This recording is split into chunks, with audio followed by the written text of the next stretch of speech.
Hello, my name is Katja Weisel. I'm from the University Medical Center in Hamburg-Eppendorf in Hamburg in Germany. And I presented on this year's ASCO meeting the phase 3 open label randomized study to evaluate the efficacy and safety of single agent belantamab mafodotin or belamaf compared to pomalidomide plus low-dose dexamethasone in patients with relapsed and refractory multiple myeloma, and this is the DREAMM-3 trial. And we know that belamaf is a first-in-class humanized antibody drug conjugate, which targets BCMA and induces cell death by direct cell killing and immune-mediated mechanisms. And here it's to highlight that there is this mechanism of the immunogenic cell death. We come later to pomalidomide, and dexamethasone is well known and in many countries approved standard of care treatment.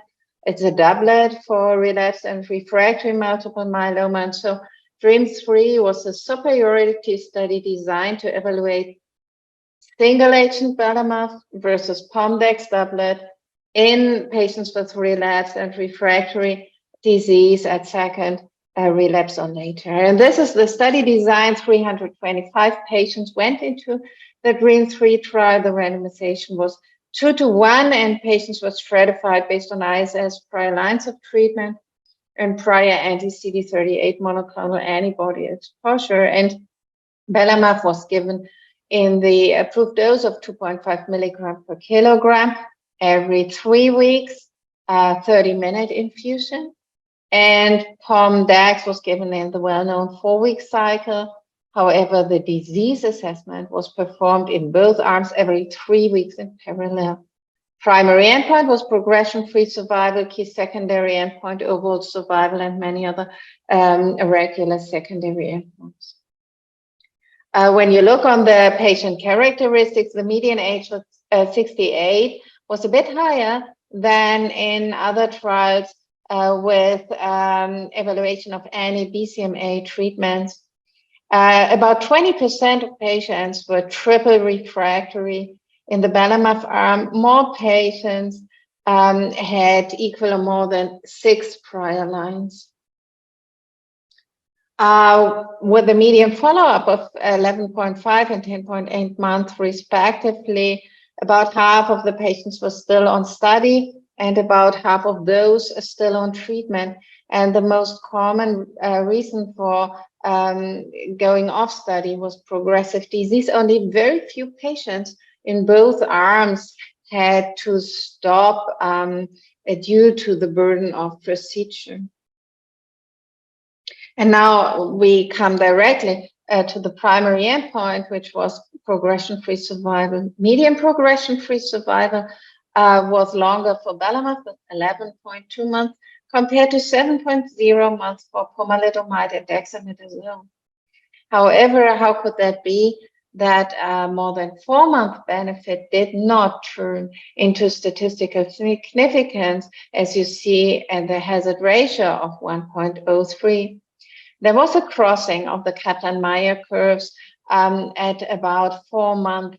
You see that the belamaf curve here shown in red after crossings showed a clear and stable separation from the pom-dex standard arm curve. However, this deep and early drop of the Kaplan-Meier curve was more pronounced in the belamaf arm, and this might have been mitigated by a doublet where early progressions can be delayed or prevented a bit better. And with a longer follow-up, you see the unique feature of belamaf. If patients are responding, they have a long duration of response, so that it might be that with a longer follow-up, the trial will gain statistical significance. Overall response rate was comparable between monotherapy with belamaf and doublet pom-dex. However, again, this unique feature of any BCMA agents also is mirrored here with a much higher VGPR rate in the belamaf arm compared to pom-dex, and only in the belamaf arm MRD negative responses were observed. The duration of response was in the median longer for belamaf than for pomdex, with not reached median duration of response in the beginning of the lower confidence interval with 17.9 months, and in the median 8.5 for pomdex. So patients who respond have a major benefit from belamaf monotherapy. A median PFS2 was comparable, was only 50% mature. It was longer for belamaf compared to pomdex, 18.7 compared to 12.7 months. And median overall survival is immature at this time of study readout and was similar in both arms. Coming to the adverse events, we see that nearly all patients in both arms experienced any adverse event, leading to permanent discontinuation of study treatments were low in both arms with 15 and 17% respectively.